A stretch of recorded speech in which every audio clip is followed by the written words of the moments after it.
What's going on, people? So in today's video we are going to be taking a look at royal and noble families through coats of arms and family crest using the book Nature Knows No Color Line by J.A. Rogers. Now before we get into this book, let's get formalities out of the way. As usual, brothers and sisters, please subscribe to the channel if you haven't, hit the notification bell, like the video, leave a comment, because all of that helps hit the algorithm and it helps push the video out, yada yada yada. So with all of the formalities out of the way, let's get into this book.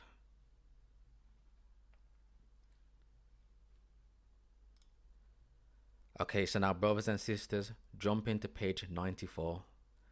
This is a portrait showcasing Queen Charlotte, the wife of George III. Now brothers, Charlotte was a light-skinned, so-called black woman.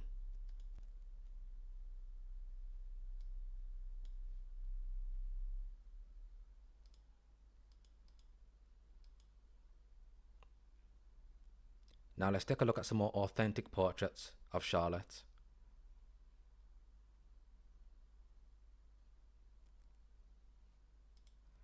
Okay, so now brothers, here's another engraving of Charlotte. Let's zoom in.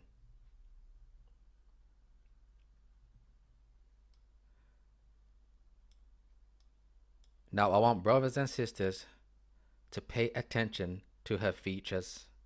And it's not to say that, of course, all so-called black people have the more prominent noses and the fuller lips, because so-called black people come in all forms, shapes and sizes and phenotypes. But the fuller lips and the broader noses is a characteristic that a lot of so-called black people have, but not limited to. Now the reason why I'm highlighting Charlotte's features so much, because we're going to take a look at her whitewash counterpart. So pay attention to Charlotte's face as we go through the authentic portraits and her complexion. Now of course this is in black and white, so now let's get a portrait shown in full color.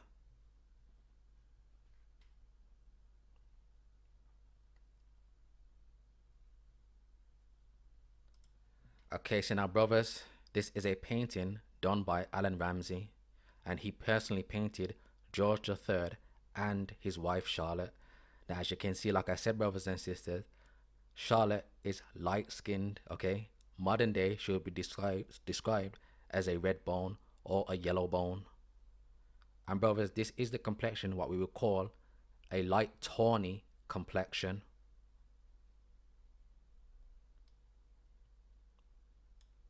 Like I said, brothers, take note of her complexion, because we're going to take a look at the whitewash counterparts.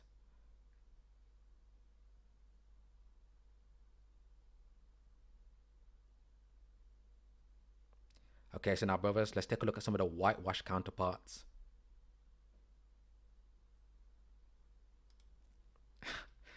Now brothers and sisters, look at this, man. Look what they've done to Charlotte. They've completely whitenized her. Look at this. And these are the portraits that they will show you in the mainstream.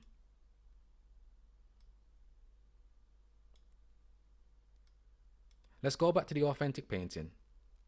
Like, they have portraits like this. Where is it?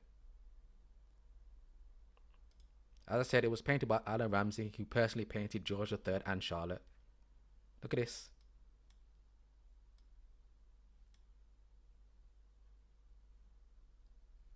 How did it go from that to this? This is what these people do. They paint over the real images of the nobility in Europe, who were so-called black people at that time. But let's take a look at some more fake whitewash versions.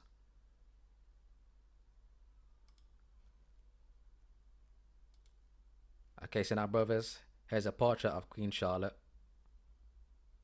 Let's zoom in.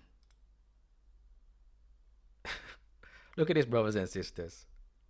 Completely whitenized. Like I said, and pay attention to her features here. It's not the same. It's not the same person. Look at this. But this is what they do.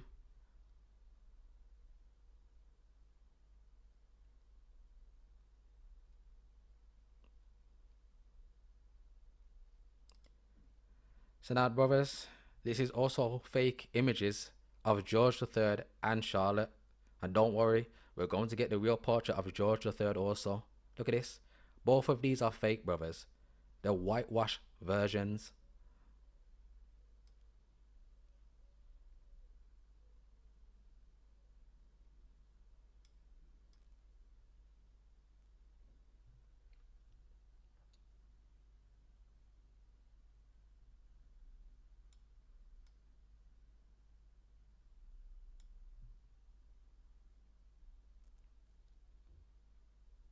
So now let's go back to the real ones again and look at the staunch difference. Look at this, look at the complexion. As you can, that light skinned, not pale.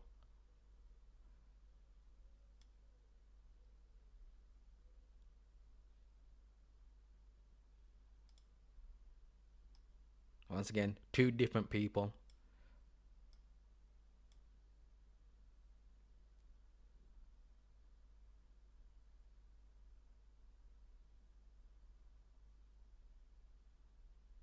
Okay, so now, brothers, there's a TV show called Bridgerton, which follows the life of Charlotte and George III, mainly Charlotte. And there's also a prequel to this showing younger Charlotte. Now, as you can see, brothers, they've actually casted Charlotte as light skinned here, which shows you they know actual history and what the monarchs actually looked like. Now, with that being said, take it with a grain of salt because, of course, there's going to be half truths in this. They're not going to give you everything. Now, I haven't seen this. I haven't seen the series yet. I've been meaning to watch it and do a review on it. But from the still images that I've seen, they show some of the aristocracy as so-called black people. But as you can see, brothers, here's how they casted Queen Charlotte. So we're just going to take a look at some of these images. And as you can see, brothers, that light, swarthy, tawny complexion.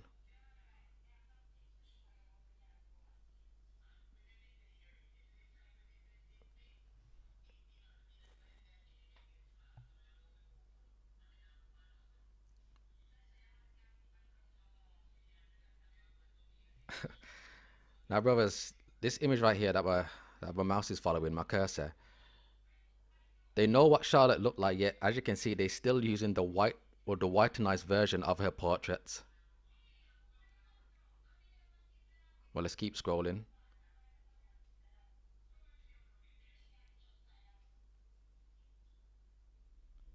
I said, brothers, that's the older Charlotte, and this is the younger one. Like to the left here, there's the younger Charlotte, and there's her being older.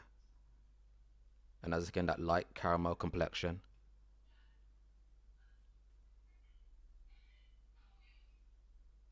See, some of the aristocracy here are so-called black people.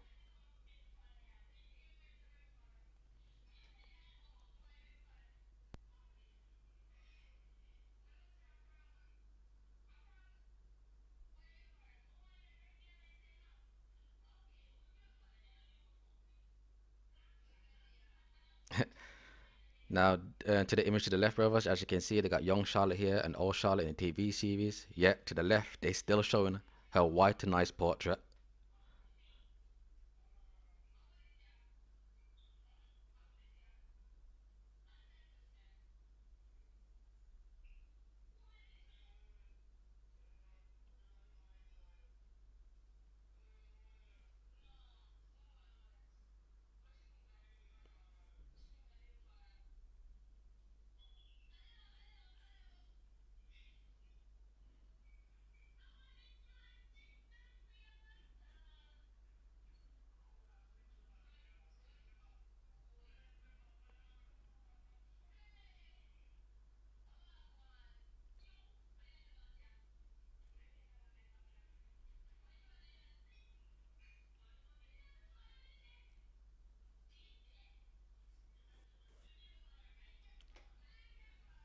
Okay, so now, brothers, I told you about, they're going to obviously show half-truths. So now, brothers, this is how they showcase George III. Brothers, George III was also a so-called black man. But as you can see, this is how they casted George III in this. So this is a half-truth. They got Charlotte's complexion right, but not George III.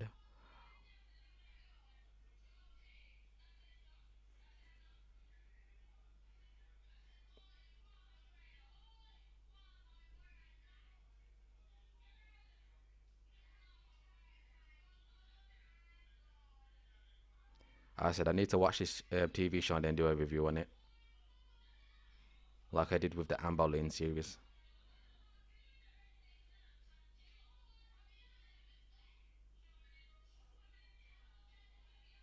But yeah, brothers, George III was a so-called black man.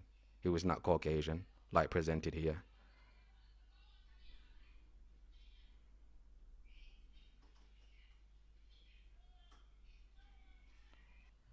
Okay, so now, brothers, I mentioned that George III is a so-called black man. The person that you currently see on your screen is George III himself. Now, this portrait is also attributed to Alan Ramsay, who painted George III and Queen Charlotte.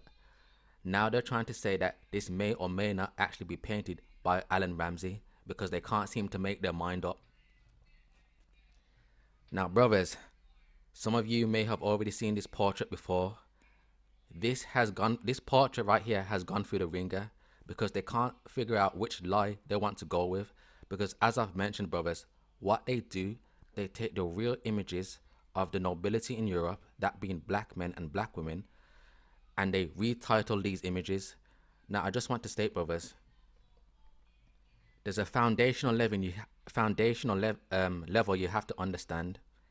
Anytime, brothers and sisters, when you see commissioned portraits and paintings like these of black men and black women in aristocratic clothing, fine linen, golden crowns, what have you, portraits like these, what you are looking at are kings, queens, lords, dukes, barons, marquises, lords, what have you. They're not slaves and servants. Always remember, brothers and sisters. Remember, brothers and sisters, commissioned portraits and paintings like these were reserved for people of notoriety, mainly the nobility. A random so-called black person is not going to get a commissioned portrait like this, especially during a time period where they say there were hardly any so-called black people in Europe.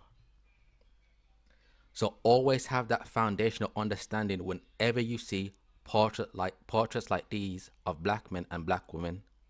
But with that being said, brothers and sisters, when you see portraits like these, commissioned portraits like these of black men and black women, they retitle them to hide the identity. For example, this specific image of George III here has been called so many things. For example, it's been called Portrait of a Black Man.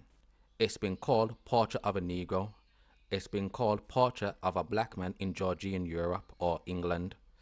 It's been called falsely identified as Ignatius Sancho. It's been falsely identified as Aluda Aquino. It's also been falsely identified as Portrait of a Black Man in a red suit. Brothers, they know who this is. Keep in mind, brothers, this is held in the Royal Albert Museum. Okay, they're not going to have no random so-called black man in the Royal Albert Museum. And the elites who run that place, brothers, they know who this is. But yes, brothers, this is George III. Okay, so now, brothers and sisters, we're on Wikipedia and we're going to read information about this portrait. So as you can see, brothers, already at the top, portrait of a man in red suit. Now, before we read this, let's look at the portrait to the right. As we can see, brothers, they have here portrait of a man in red suit, portrait of an African. Now, artist unknown. Now, they once said it was attributed to Alan Ramsay, who painted George III and Charlotte. Now they're saying it's unknown because, brothers, they can't seem to make up their mind. Now, brothers, keep in mind, as I've mentioned, it's held in the Royal Albert Memorial Museum. So, brother, let's read this here. We're going to read the first two. So, the Royal Albert Memorial Museum Art Gallery, or RAMM, short, is a museum and art gallery in Exeter, Devon, the largest in the city. It holds significant and diverse collections in areas such as zoology, anthropology, fine art, okay, local and foreign archaeology and geology. Altogether, the RAMM, that being the Royal Albert Museum, holds over 1 million objects, of which a small percentage are on permanent public display. Why, brothers? Because they have a lot of the real artifacts hidden in their basements, okay, in their private collections, in their archives, just like the Smithsonian Museum. And what they do, they release the fake, and just talking about the portraits and the art here, what they do, they specifically release the fake whitenized versions on the showroom floor. Let's read that again. So holds over 1 million objects, brothers, of which a small percentage are on permanent public display. Because like I said, they have the real ones hidden away. And for those of the real artifacts, that being the portraits that they do release, brothers, like we just saw, they're going to retitle them. So just like the image of George III, they've retitled it Portrait of a Negro. So anytime, brothers and sisters, if they do release the actual portraits to the public, they're going to be retitled things such as Portrait of a Black Woman, Portrait of a Black Man, Portrait of a Negro, Portrait of an African in Renaissance Europe, Portrait of a Woman in Red Suit, what have you, brothers. They know who all of these portraits are.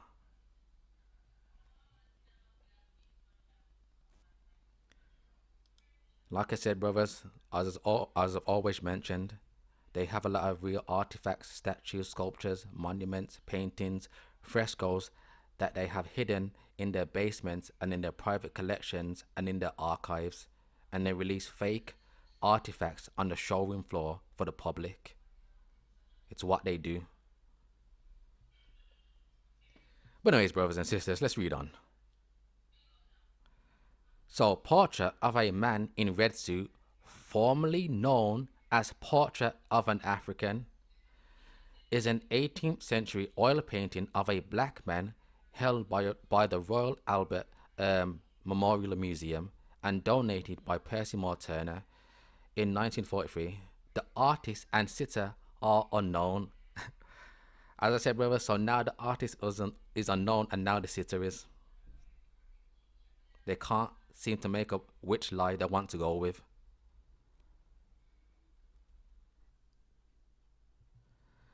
So the earliest provenance is a sale by Christie's in 1931, Christie's being an auction house.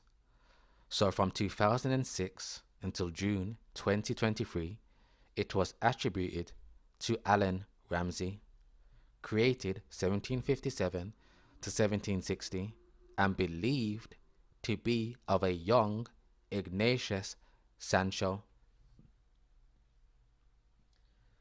Now, brothers, as I've mentioned, this portrait here of George III, apart from being falsely identified as Portrait of a Negro, Portrait of an African, Portrait of a Black Man, what have you, he has also been falsely identified as Ignatius and Aluda Equiano. Now the reason why they've been falsely identified those men is because they all look somewhat similar. Now, brothers, with that being said, we click on the name of Ignatius Sancho here, and this is the portrait that they have. Now, I also have this portrait stored on my computer. Now, brothers, given my research, I believe that this is not the actual portrait of Ignatius Sancho. I believe that this is one of the relatives of George III. The issue is, which relative is it? Now, with that being said, brothers and sisters, it does not mean that Ignatius Sancho is not a real person.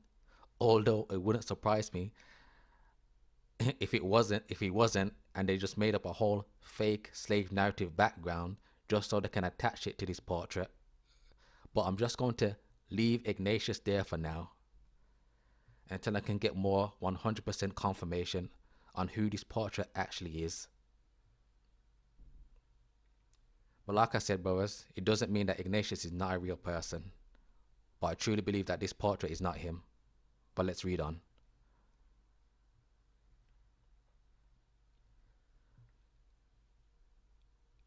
So before that, it was proposed in the 1960s to have depicted a Luda Equiano. Like I said, brothers, it's also been falsely identified, this portrait here of George III, as a Luda. Now, if you click on a Luda here, this is the portrait that is given to him. Also, brothers, I believe that this is not the real portrait of Aluda Aquino. I also believe that this is another relative of George III. The question is, which one is it? Now, brothers, just like with Ignatius, it doesn't mean that Aluda was not a real person. And I know, brothers, you may see his autobiography, and it has the image of him on his autobiography. That can just be a placeholder that they put there. Like I said, brothers, I truly believe that both of these portraits here of Ignatius and Aluda are not actually them. I believe both of them are relatives of George III, as seen portrait here.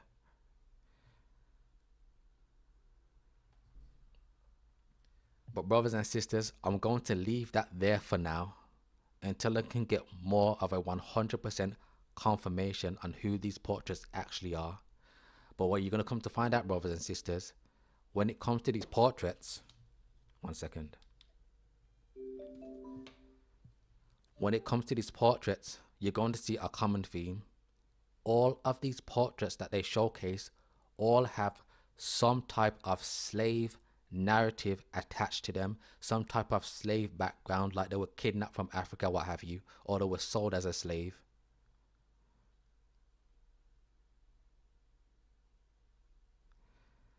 So to have depicted Aluda Equiano and to have been painted by Joshua Reynolds, 1780, with the title Portrait of a Negro Man. The painting features as a part of a Art Everywhere initiative in the UK in August 2013.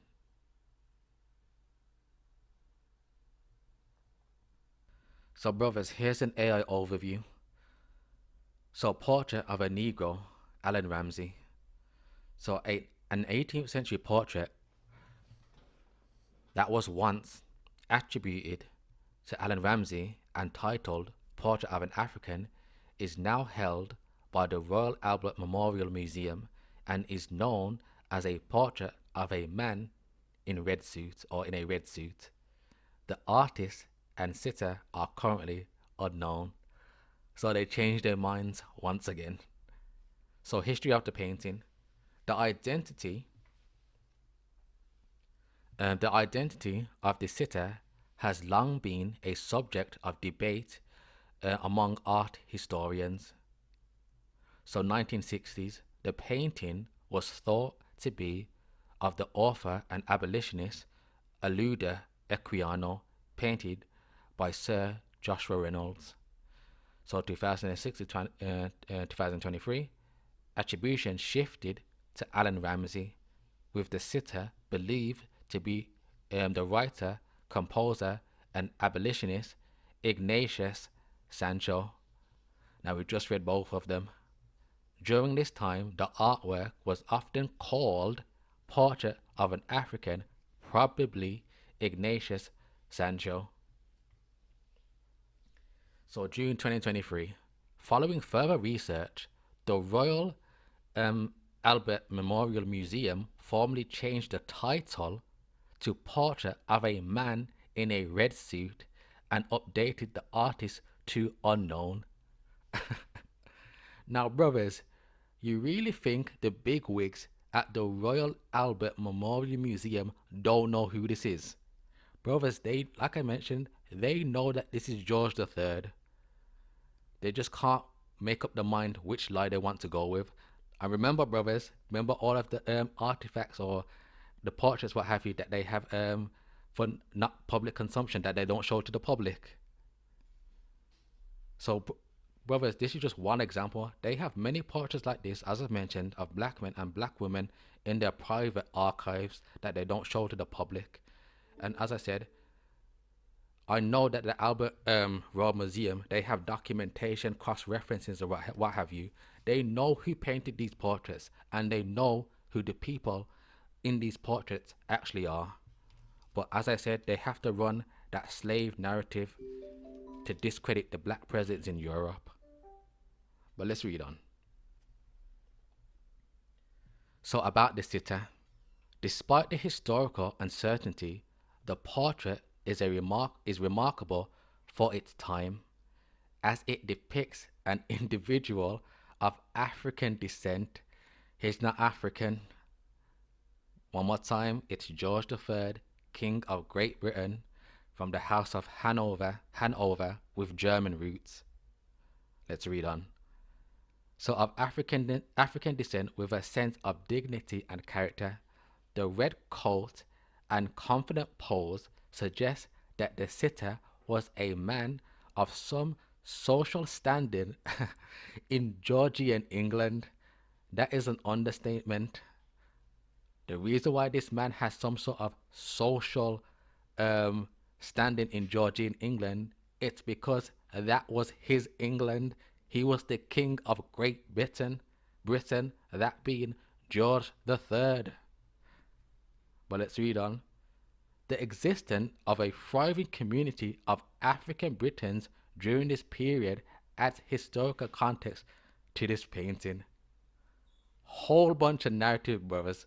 Everything that we just read here, all of it are lies. Every last bit of it. But this is what they do, man.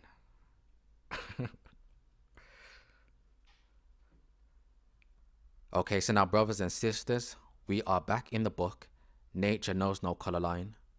I kind of went off in a tangent, but it's all relevant regardless. And what I'm probably going to do, I'm probably going to split this into two parts. I'm going to show like 3-4 family crest, coat of arms in this part, and in part 2, I'm going to be showing more. Now, with that being, brothers, as they say, chew the meat and spit out the bones, because as you read some of these pages in the book, it's almost as if you will see some of the Caucasians narrative in this book. Now, I'm not blaming J.A. Rogers for this. He was just working with the information that he had in his time. But just for example, as you read some of these pages, it's almost as if he thinks the reason why some of these family crests and coats of arms exist is because the Caucasians knew they had Negro ancestry, and because they had Negro ancestry, they decided to make these coats of arms. That's not true. The reason why these family crests and coats of arms exist that feature so-called black people on them is because those so-called black people were in rulership in Europe. What else? Oh yeah, Saint Maurice. You're going to find a Saint Maurice narrative in here. As brothers are familiar with on this channel, Saint Maurice is a concocted lie they come up with to try and explain off black men that are showcased on portraits, paintings, frescoes, statues, what have you, that feature black men in royal, regal positions. They use Saint Maurice as a narrative to try and say that all of those black men that you see are just portraying Saint Maurice himself. Now, just for example, brothers, the coats of arms family crest that we see on your screen right now, if they don't go all and out with the slave narrative, that being that these are just African slaves that Caucasian put on their coats of arms, they will try to tell you that this is just depicting Saint Maurice. As I said, brothers, Saint Maurice is a concocted lie. Anytime you hear Saint Maurice, delete it out of your head. All of those black men that you see in regal noble positions are noble black men of royalty. Okay, it's literally just as simple as that. So with that being, all of that being said, brothers, as I said, as we read on, we're going to get to when we get to it. But let's take a look at some of these family crests and coat of arms. Okay, so now, brothers, this is a German crest. Now the bottom it says, note the Negro lower with the crowns and the bishop mitres.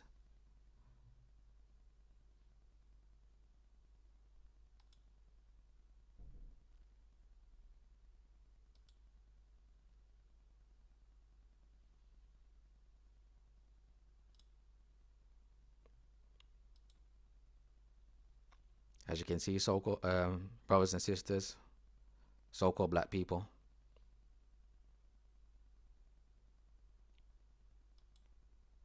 Once again, noble royal families. This is what the people looked like during the medieval time period, during the Middle Ages. So-called black people were in rulership. That's why these exist. It has zero to do with the Caucasian.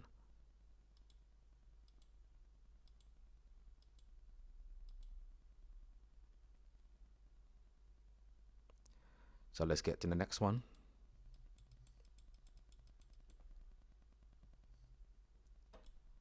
So Negro in coats of arms of noble families.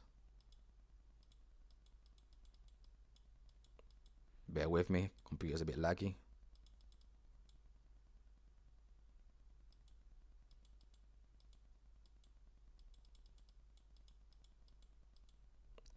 So Central European.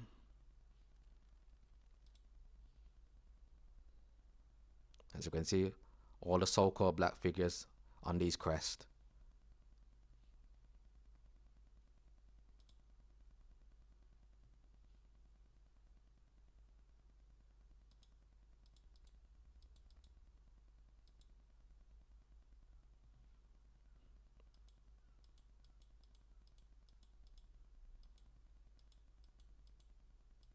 One more time, brothers and sisters, these are not slaves and these are not servants.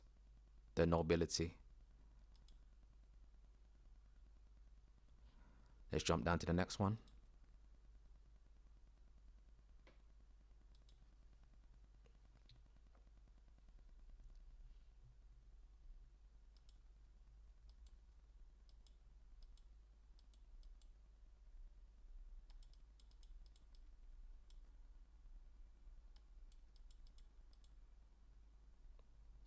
So German families with names of Negro origin.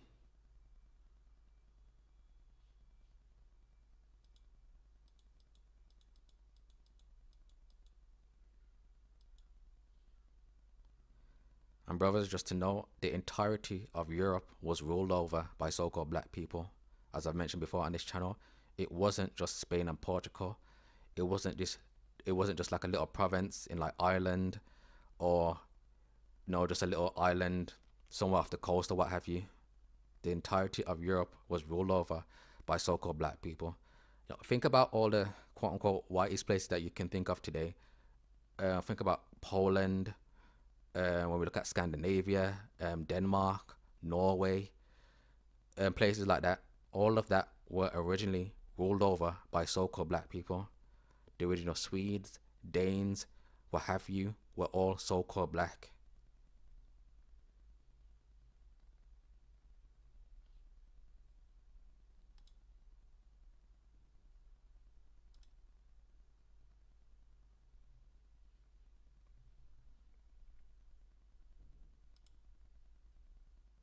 I said, bear with me, brothers and sisters. Computer's a bit slow.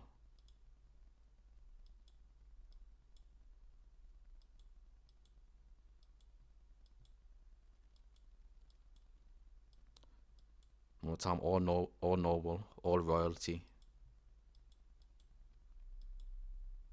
None of these, one more time, brothers, are Saint Maurice.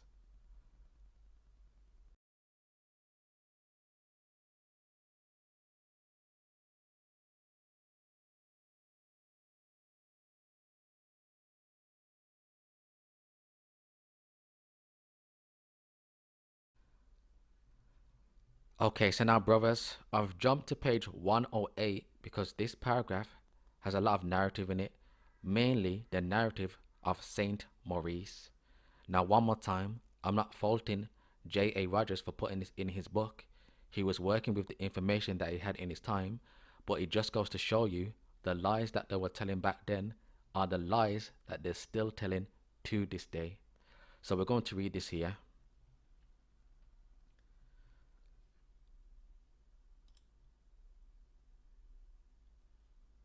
So he joined with the English, French, Germans, and other crusaders in Spain and Palestine, as well as slaves, mistresses, and even wives brought from Spain and the Near East.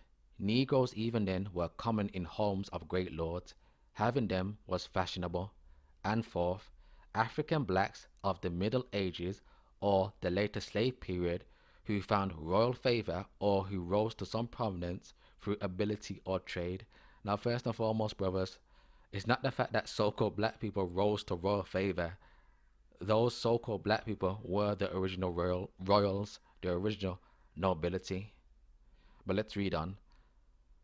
So, who found royal favor or who rose to some prominence through ability or trade.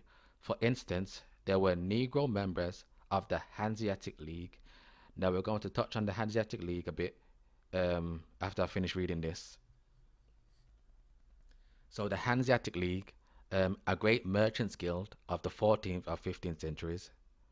So the patron saint of the guild was Saint Maurice, a Negro foremost Catholic saint of Germany. The ornate building of the guild with its Negro heads still stand in Riga and River Estonia. As was shown, some of these Negroes with Negroes in their coat of arms took names signifying their origin, but others, when adopted into families, took the names of the latter or even other names. Thus might be explained the presence of Negroes in coat of arms of hundreds of families. Now, first and foremost, brothers, Saint Maurice is a lie. What do I mean by Saint Maurice is a lie? Now, I'm going to say this a lot in this video.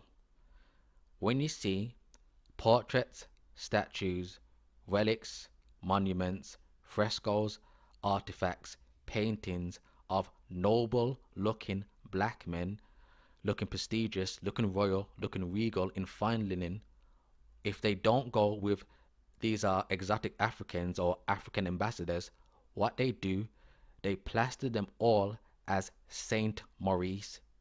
Saint Maurice is a false identity they give to all the images of noble looking black men in Europe, because obviously they don't want you to know that so-called black people held rulership in Europe.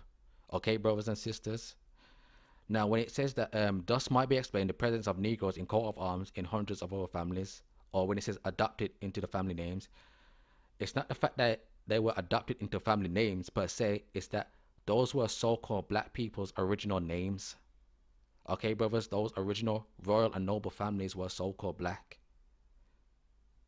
But I mentioned so let's go back up. So it says Negro members of the Hanseatic League. We're going to quickly touch on the Hanseatic League. Okay, so now, brothers and sisters, the Hanseatic League. What was the Hanseatic League? Like I mentioned, it was a guild of merchants and traders, but we're going to get a more fine-print detailed understanding of what the Hanseatic League was. Now, I'm not going to read this whole thing, but we're just going to get a brief understanding.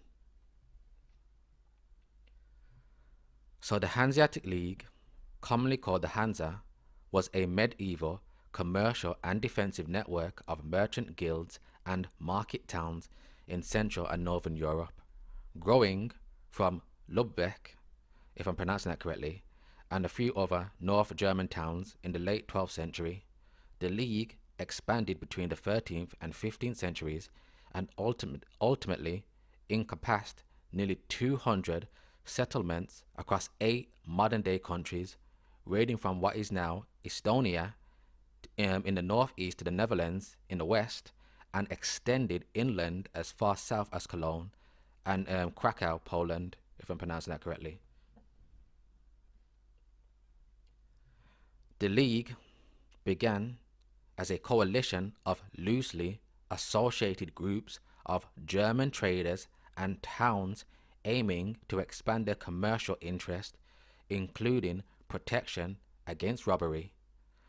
Over time, these arrangements evolved into the League, offering traders toll privileges and protection on affiliated territory and trade routes. Economic interdependence and familial connections among merchant families led to deeper political integration and the reduction of trade barriers. This gradual process involved standardizing trade regulations among Hanseatic cities. So during this time, the Hanseatic League dominated maritime trade in the North and Baltic Seas. It established a network of trading posts in numerous towns and cities. So brothers and sisters, just as a brief understanding of what the Hanseatic League was. Now brothers, I want to read this the next paragraph down because it's going to lead into the Teutonic Order. So even at its peak, the Hanseatic League remained a loosely aligned confederation of cities.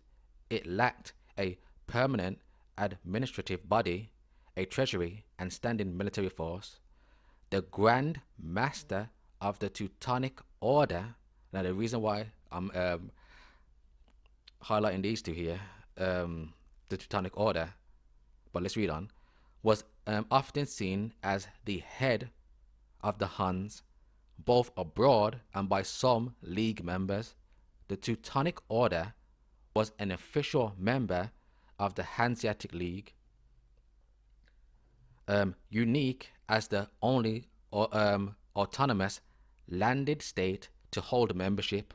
While other members were city or individual merchants, the Order and the Hanseatic League had a close economic and military interdependency, with many important Hanseatic trading ports falling within the Order's territories, and the Order itself, that being the Teutonic Order, played a role in protecting and organizing Baltic trade networks.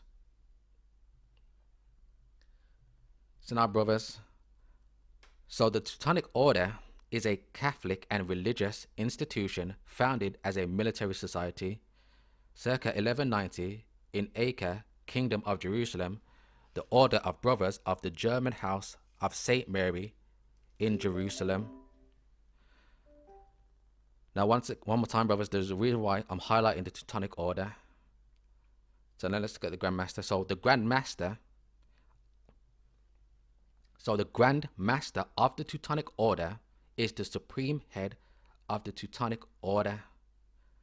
So the Grand Master is obviously the head. Now brothers, as I've mentioned before, when it comes to the Catholic Church in and of itself, that was pioneered and started by so-called black people, going all the way back to Constantine the Great. Yes, Constantine the Great, brothers and sisters, was a so-called black man. I've proved that in past videos by showing icons and a coin that shows Constantine as a so-called black man. Now we're going to look at this Teutonic Order, which is a religious institution. Now brothers, we're going to take a look at one of the Grand Masters of the Teutonic Order looks like.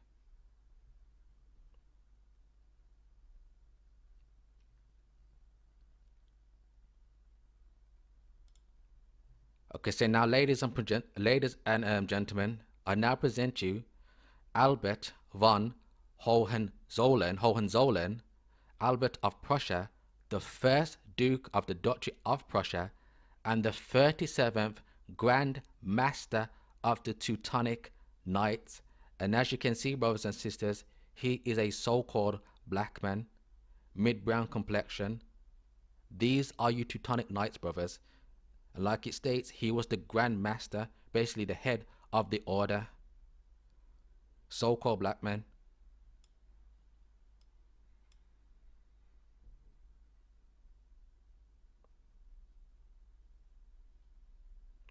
Now let's take a look at his wife.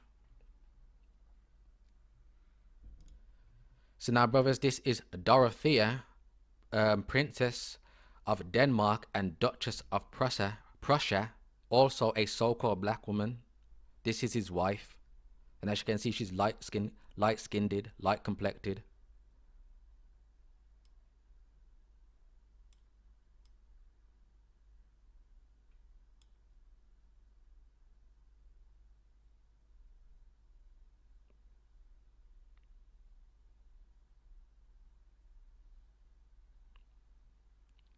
Let's go back to Albert. Show him one more time. One more time, brothers. These were your Teutonic knights.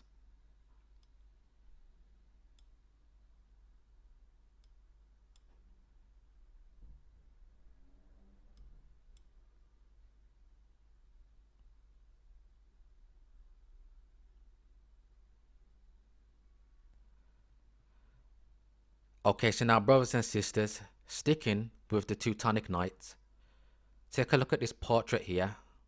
As you can see, there are several so-called black knights in this portrait. Now, as usual, anytime you get noble looking so-called black people from the Middle Ages, medieval time period, what have you, if they don't go with the African ambassador or exotic African slave, what have you, their number one go-to, like I keep mentioning over and over again, is that they're going to call them Saint Maurice. Now we're going to read a little synopsis at the bottom as to what's going on.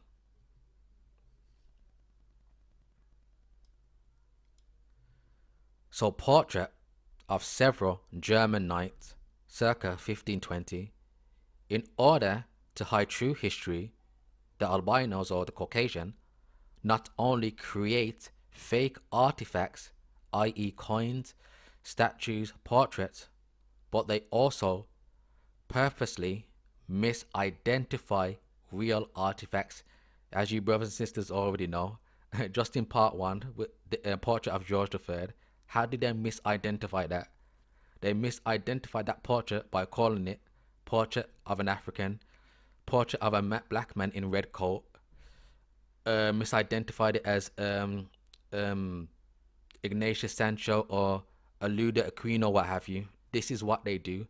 One more time, brothers and sisters, they know who the people are in all of these portraits, statues, paintings, frescoes, what have you. They know the real identity, but they purposely misidentify them, obviously, because they don't want you to know that so-called black people held rulership in Europe. But let's read on.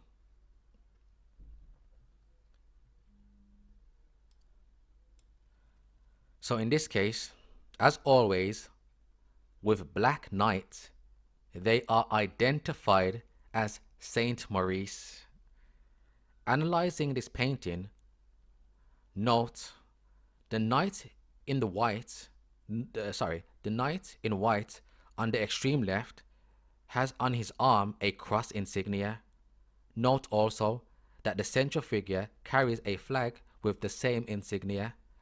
The cross they carry is the Iron Cross.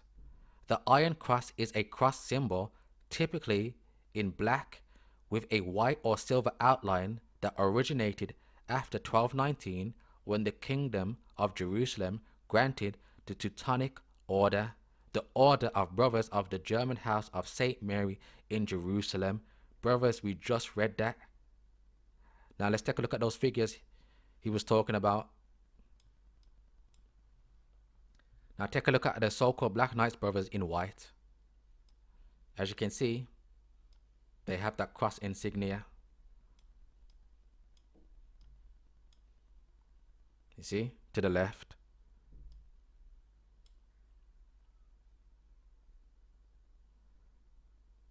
Let's go back to Albert. Just like Albert here, brothers, the Grand Master of the Teutonic Knights, also with the cross insignia. One more time, brothers, these were your Teutonic Knights.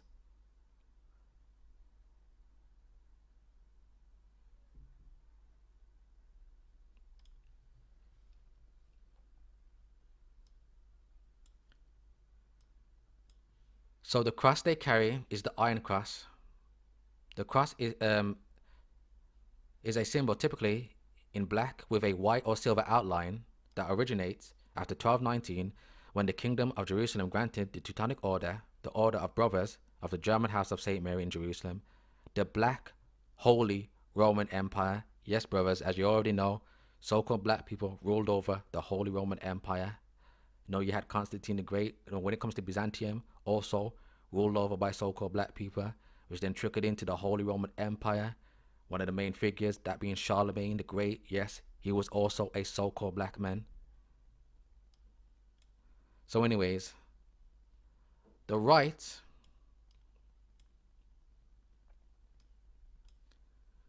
so the right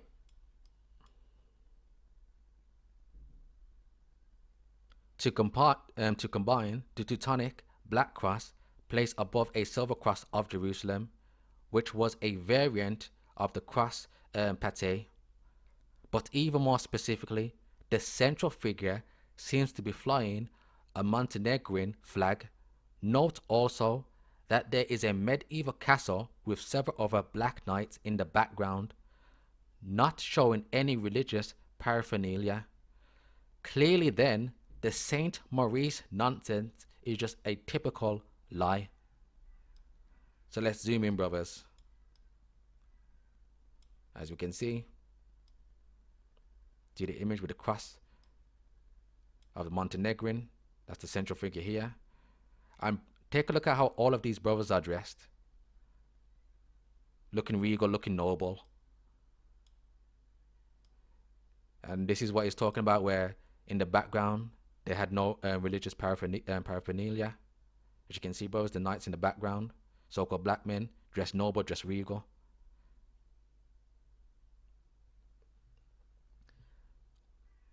But like I said, brothers, they just call this Saint Maurice and entourage. Now, brothers, if this is Saint Maurice and his entourage, then who are his entourage? Who are all the other so-called black knights? As I said, brothers, they love to run with that Saint Maurice narrative, man.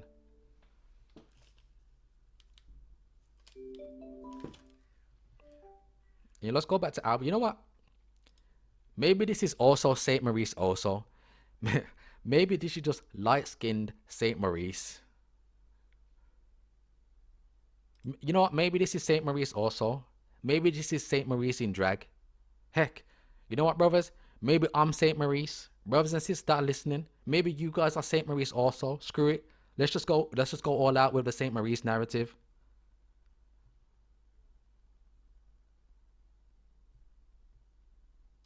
But one more time, brothers, none of the images, statues, portraits, frescoes, paintings, relics, artifacts of so-called black men looking royal, looking regal, looking prestigious, looking noble, spread across the entirety of Europe are portraying Saint Maurice.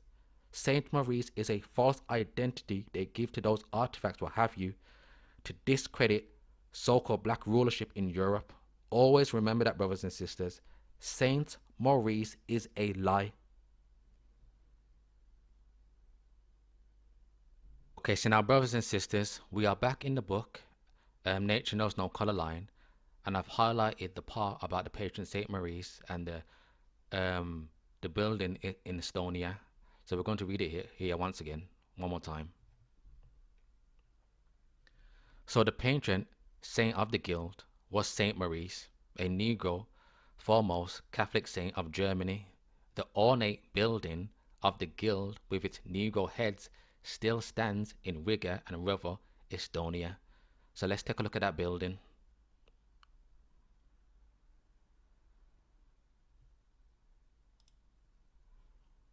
Okay, so now, brothers, the Brotherhood of Blackheads, a unique medieval club. Now, right off bat, what do we see? As we can see, a noble-looking so-called black man, falsely identified as Saint Maurice, as usual. Now, before we even read this article, brothers, let's take a look at more of the alleged Saint Maurice images located in Estonia or outside the building. So direct your attention to the right. Now, brothers, all of these are located in that location. Now, take a look at these. That's the one we saw in that article. Here's another. Here's another, brothers. As we can see, that cross symbol one more time.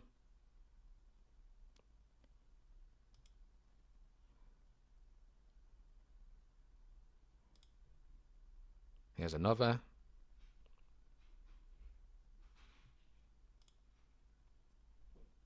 So all of these are Saint Maurice all at the same time. Same time too, huh? You know what, brothers?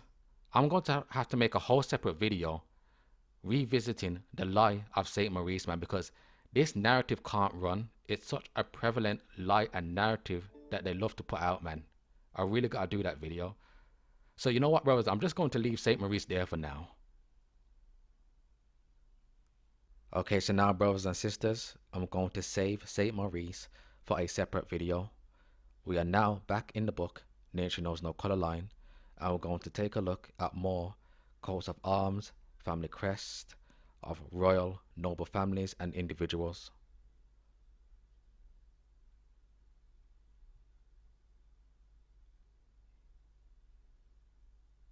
So German, note the crowns and the archbishop's mitres. Yes, brothers and sisters, what do crowns symbolize? Crowns symbolizes kingship. Basically, crowns symbolizes rulership. These coats of arms are not slaves or Saint Maurice.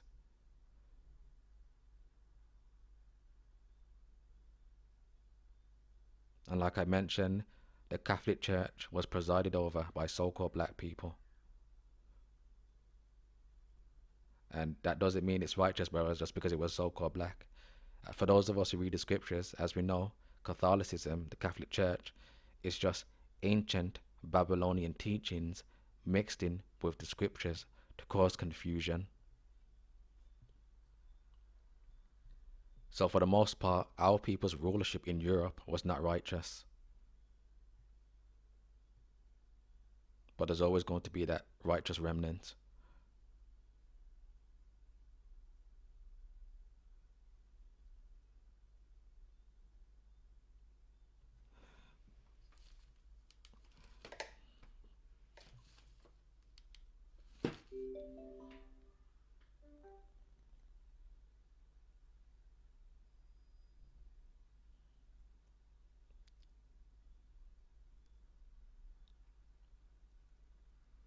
So Central European.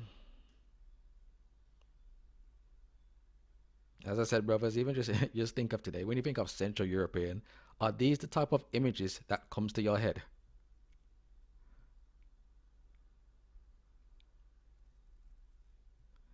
And as we can see, brothers, that double-headed eagle, the insignia, was a symbol mainly used by the Holy Roman Empire, which was ruled over obviously by so-called black people.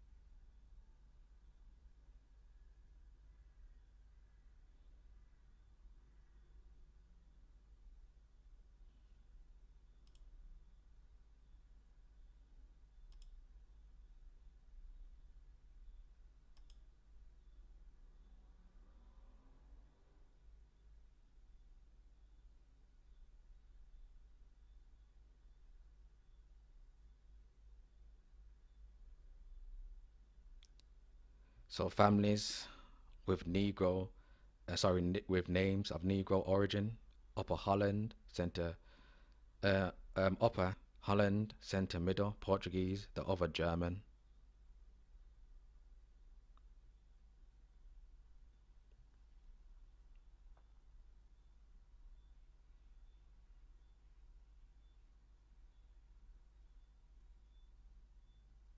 So Germany again. Coat of arms of a German cardinal, Note the crowns on the Negro's head.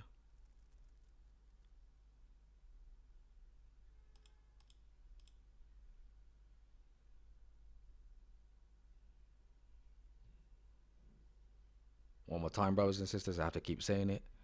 None of these are slaves, and none of these are portraying Saint Maurice.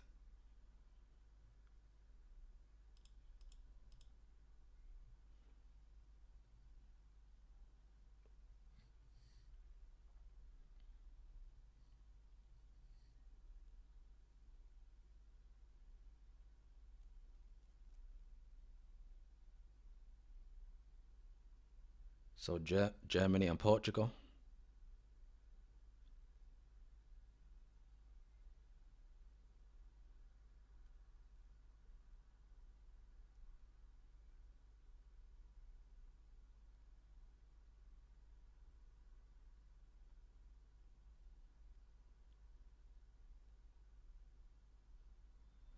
So centre left, arms of Aragon, Spain.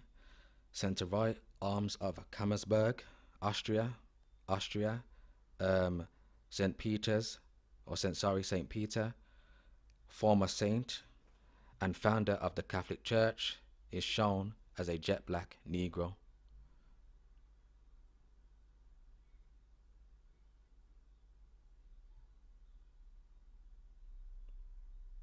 Then for those of us who believe in reading the scriptures, read the scriptures. St. Peter had nothing to do with the Catholic Church, brothers, okay? I said Catholicism is all pagan.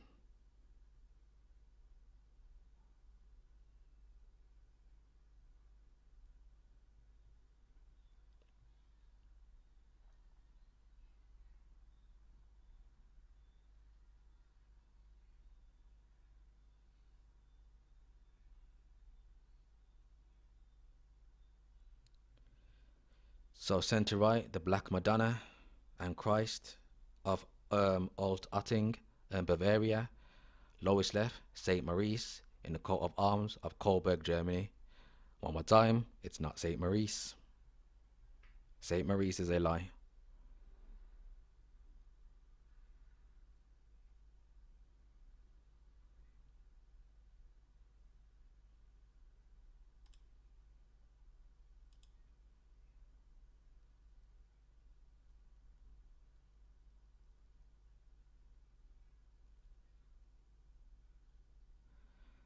But yeah, brothers, I'm going to leave this video here for now.